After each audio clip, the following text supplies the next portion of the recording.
government is concerned about its use of language and doesn't feel it is appropriate to even use the word apartheid when Amnesty International, the most respected human rights organisation in the world, and Human Rights Watch, within a very short period of time, issue these damning reports, saying that Israel, since its foundation, has been built on a system of oppression and domination and apartheid and racism, involving the murder of unarmed, innocent civilians on a regular basis, arbitrary detention and imprisonment, land annexations, the displacement of people, the denial of basic fundamental rights to 6 million Palestinians who are displaced outside Israel and the occupied territories, to the right to the return to their homes, to the illegal blockade of Gaza,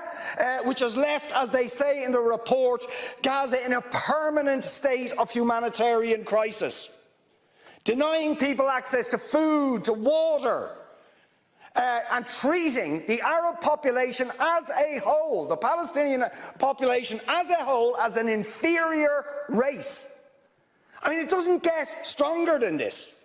And yet you want to be careful about your language. You're happy to correctly use the most strong and robust language to describe the crimes against humanity of Vladimir Putin, but you will not use the same strength of language when it comes to describing Israel's treatment of the Palestinians, when it is now being documented and detailed by two of the most respected human rights organisations in the world, and indeed has been alleged by dozens and dozens of non-governmental organisations, and to be honest, anybody who looks honestly at the decades of brutal, inhumane persecution of the Palestinians, successive assaults on Gaza, the annexation of their land and territory, the systematic application of apartheid rules, you don't want to even use the word apartheid. Never mind sanctions.